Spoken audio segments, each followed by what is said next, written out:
Theresa May's name noted by the US as UK votes against Trump's Jerusalem decision.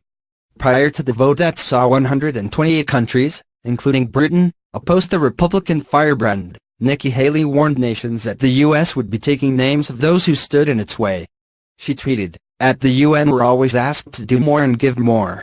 So, when we make a decision, at the will of the American people, about where to locate our embassy, we don't expect those we've helped to target us.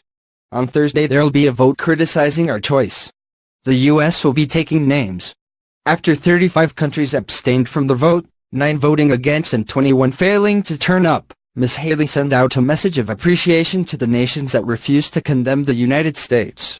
She tweeted, "The vote is in 65 countries refused to condemn the United States and 128 voted against us." A follow-up post featured an image with all 65 nations written down that included major U.S. recipients such as Uganda, Honduras and South Sudan.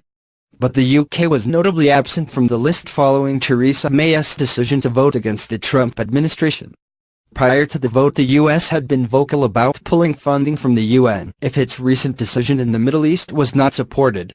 Ms. Haley declared, "The United States will remember this day in which it was singled out for attacking this assembly. We will remember it when we are called upon to once again make the world's largest contribution to the UN and when other member nations ask Washington to pay even more and to use our influence for their benefit." Canada, Mexico and Australia were among the nations who refused to condemn Donald Trump as they abstained from voting. Ms. Haley reiterated that the U.S. would move its embassy to Jerusalem even there was opposition to it. The Republican firebrand had also been vocal prior to the vote, stating, "We're rewatching those votes." He went on, "Let them vote against us, we'll save a lot. We don't care."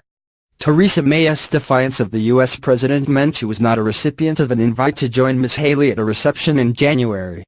The invitation stated the event was meant to thank countries for their friendship to the United States. Israeli Prime Minister Benjamin Netanyahu heaped praise on Donald Trump and all those that bowed to the U.S. demands following the result yesterday.